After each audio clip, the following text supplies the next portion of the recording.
Saludo nuevamente a todas y todos en este 10º testimonio a título personal sobre la pandemia del coronavirus. Se dice que en la vida, y no es la excepción la pandemia y las enfermedades, quien no aprende de la historia está condenado a cometer los mismos errores, o por qué no, a repetir las mismas virtudes. Así que el comentario de hoy está enfocado a la historia de la medicina, al aprendizaje y a la evolución del comportamiento del ser humano cuando se enfrenta a una pandemia. Y esto hoy es importante no solo como referencia cultural, sino porque estamos siendo testigos de una de las principales pandemias de la historia. Y es importante recordar lo que ha hecho la humanidad antes en situaciones similares. Imagínense tan solo hoy, si en la peste negra se hubieran tenido los conocimientos y las conductas que hoy ya sabemos. O imagínense si en esta pandemia del coronavirus no supiéramos lo que ya sabemos. Iniciaremos entonces con la peste bubónica, con la peste negra. Esta es conocida como la mayor pandemia que se ha dado en la humanidad, la madre de todas las pandemias. Y se llama así porque ha sido la que más muertes ha causado. Las cifras varían, pero van de 25 a 60 millones de seres humanos en sus 3 brotes conocidos.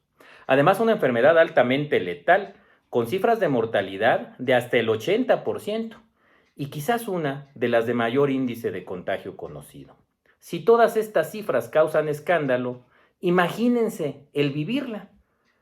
Uno de los brotes más importantes, como yo decía, fue el segundo, el de la Edad Media, y las condiciones del oscurantismo estaban acompañadas necesariamente de falta de conocimiento.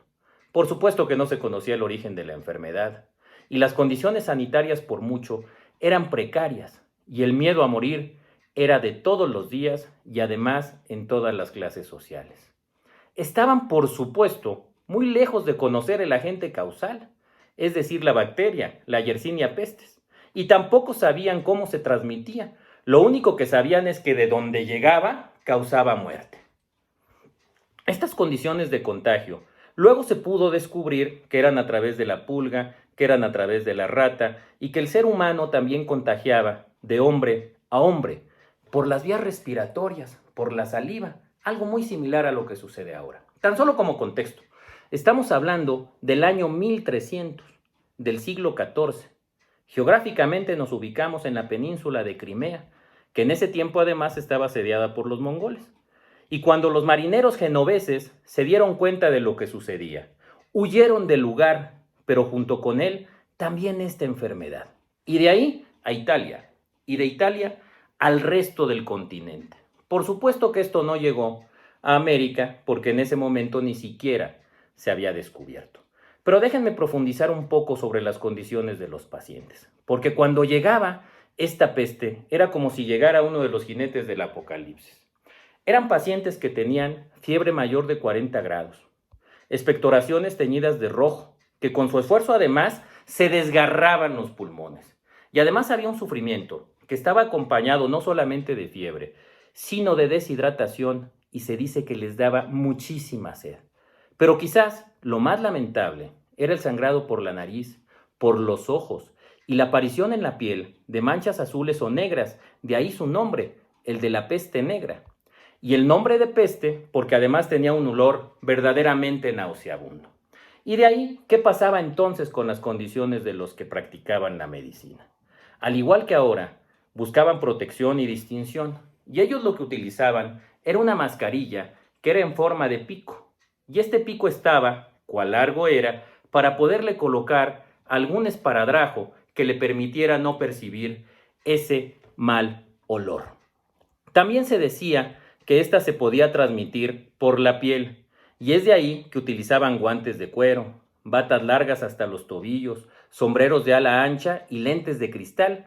Esa era la componente de la pinta del médico.